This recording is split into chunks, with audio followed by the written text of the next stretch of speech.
আসসালামু আলাইকুম। ভালোবাসার মানুষরা সবাই কেমন আছেন? আশা করি ইনশাআল্লাহ ভালো আছেন আপনারা। তো সবার জন্য দোয়া করি সবাই ভালো থাকেন। তো আজকের ভিডিওটা কিছু কথা বলবো। দেখেন, শেরপুরের দর্শক বিল্লাল ভাই আমার গুরু, উনি এত ভালো ভালো কাজ করে। দেখেন, উনার নামে কিন্তু অনেক সমালোচনাকারীরা অনেক কিছু সমালোচনা করতেছে। ওনাকে চোর বলতেছে, বাটপার বলতেছে, চিটার বলতেছে এবং যা যা বলার দরকার সবকিছু বলতেছে। আসলে বলার কারণ আছে ভাই, জানেন, যারা কন্টেন্ট ক্রিয়েশন করে, যারা ফেসবুকে কাজ করে, কিছু লোক আপনারা দেখবেন ভিউ কামানোর জন্য একটা ভাইরাল পার্সনকে নিয়ে ভিউ কামাবার জন্য এসব কথা বলে। সিরিয়াস কথা বলতেছি ভাই, সত্য কথা এটা। আর কিছু কিছু লোকেরা আছে,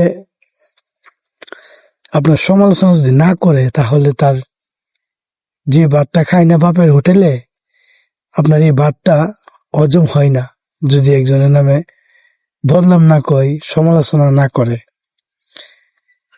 বুঝছেন, ব্যাপারটা হলো এরকম।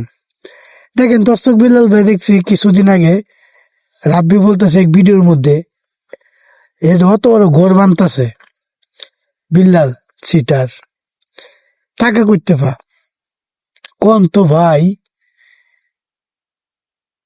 যে সময় রাব্বি ভাইরাল হইছে না, সেই সময় কিন্তু বিল্লালের পিছে পিছে ঘুরছে, বিল্লালের কাছে গেছে ভাইরাল হওয়ার জন্য।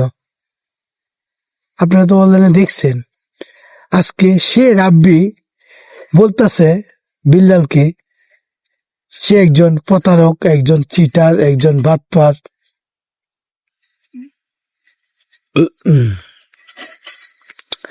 আমি বলবো আমার দৃষ্টিভঙ্গি থেকে, আসলে মানুষ যখন উপরের লেভেলে চলে যায় তখন পুরনো কথাগুলি বা পুরনো স্মৃতিগুলি মনে করতে চায় না। এটাই বাস্তব। আপনার পিছের কথাগুলি আপনার দেখবেন দামাচাপা দিয়ে দিব, সে মনে করবে না পিছনে কি আছে না আছে। ব্যাপারটা হলো এরকম। তো দর্শক বিল্লাল ভাইকে এই বলতেছে